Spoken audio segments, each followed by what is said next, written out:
What's up, YouTube?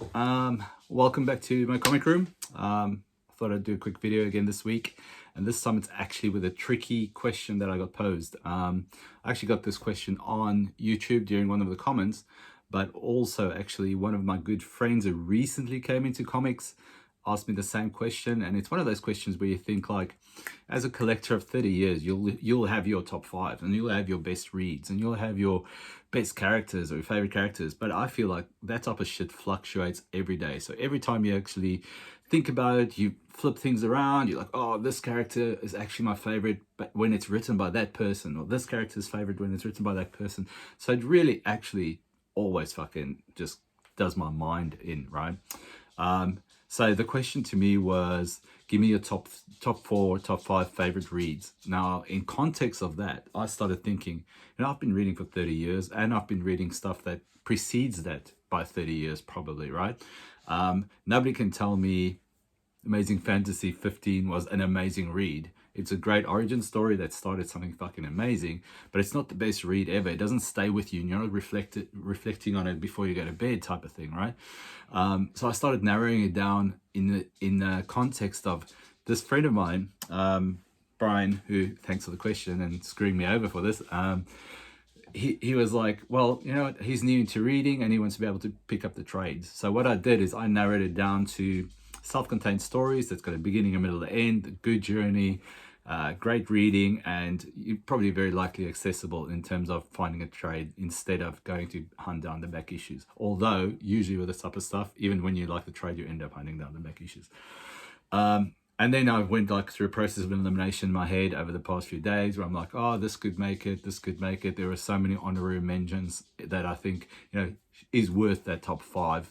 And what I thought is, I'm just going to look at the last couple of years, things that impressed me, things that I go to instinctively to say, this is a good read, or I'll recommend that to my friends or something like that. And ironically, a lot of the times, a lot of the characters that I love didn't even feature in that top five or the top six or the top seven.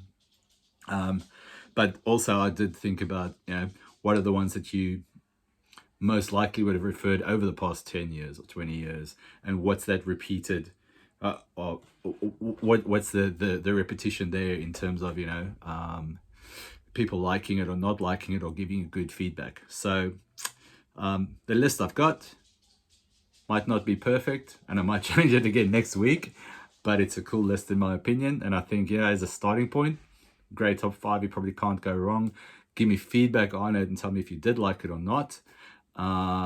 And if you did like it, I can give you another five, because these aren't books that go on for 800 issues. These are good self-contained stories. One unfortunately doesn't have a great ending because it hasn't ended yet, but it's still worth reading. Talking about that, honorary mention though, Next Wave, Agents of Hate. I was looking for my copies. I just don't know where they are. Otherwise, they would have made my top five. Great 12-issue series by Stuart Immonen. Now, that aside, my top five, I'll start with The Fix. Absolutely crazy. Such a good read. The art complements the story. It's funny as hell. It's got good action. It's a really, really good story to read. Now, the reason I actually thought about this is the new series called Local Man is out. I think there's 4 issues out now. Very much in the same flavor of The Fix. So check it out, man. The Fix is really good. I can't give away too much because it's one of those that the story's a bit crazy, but the characters are better, and it almost feels like it was written for the Netflixes or the Amazons in the world, where we could likely see that one day. They were actually pretty much a critical hit while it was going. Unfortunately, the series never ended because the creators went their own ways. But that said, the content that was published, fucking 100% awesome. You will really, really enjoy it. So if you pick it up, The Fix is on my top five. So that's my Image entry. DC is almost predictable, because I feel like these copies that I own has been the most read and shared copies that I've had in my life. Because when people ask me, what DC comics did you like? What made an impact on you? What do you think about 5 years later? All down the track, it always comes down to these, man. They're not even bordered because they are reader copies.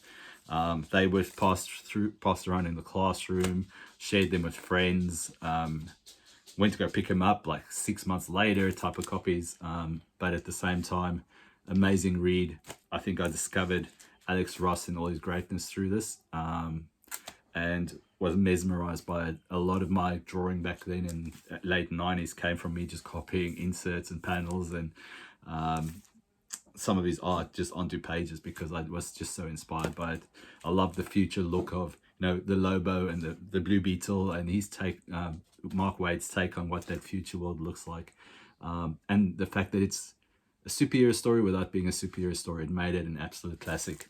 I was thinking of doing stuff like, you know, Crisis of Infinite Earths or V for Vendetta or Watchmen or something all classic, but you know, that's the shit that people always recommend and you'll always find that. So for me, prescribed reading, DC, Kingdom Come, amazing story. And considering I've shared this around 100 times, if you want to, just pop me a message and I'll send those through to you to read and you can send it back when you're done.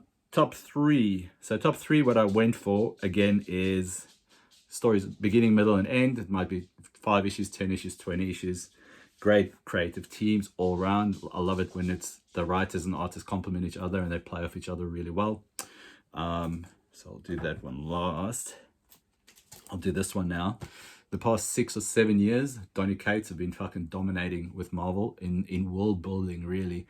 I wasn't too much of a fan of his Hulk recently. I felt like I was a little bit disappointed by the direction and the story just kind of breaking totally away from everything else. And yeah, it might make sense 3 years down the track when he does a big event and now he brings back that Hulk, but for me, it wasn't really that great.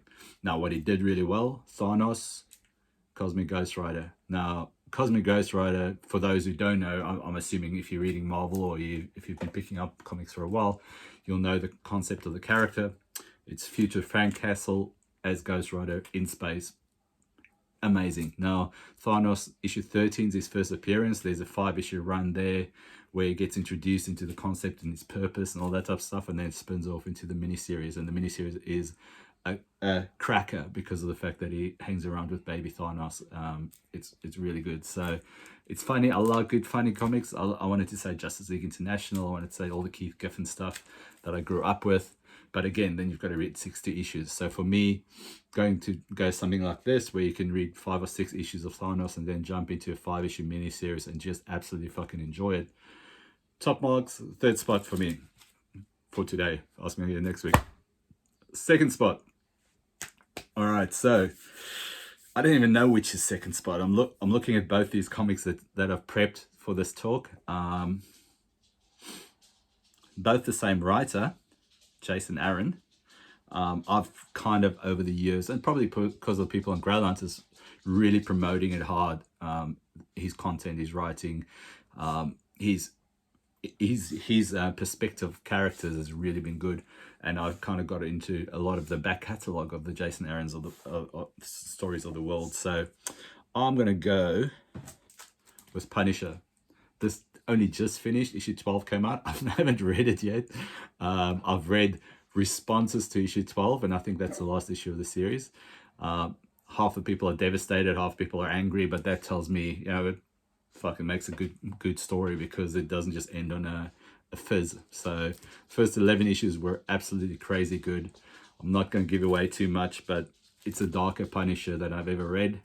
And the context around how it gets to where it gets to is just really well justified and given purpose through how Jason Aaron wrote it. Now, they do have quite a lot of flashbacks where they use Azetta's art, and that's a very big contrast to the current storyline, and I do love that too. It gives me good flashbacks to a lot of the other stories I've read over the years where you've got these two concurrent storylines. One's a developing origin one, and that kind of builds back into the current storyline and drives some of the decision making.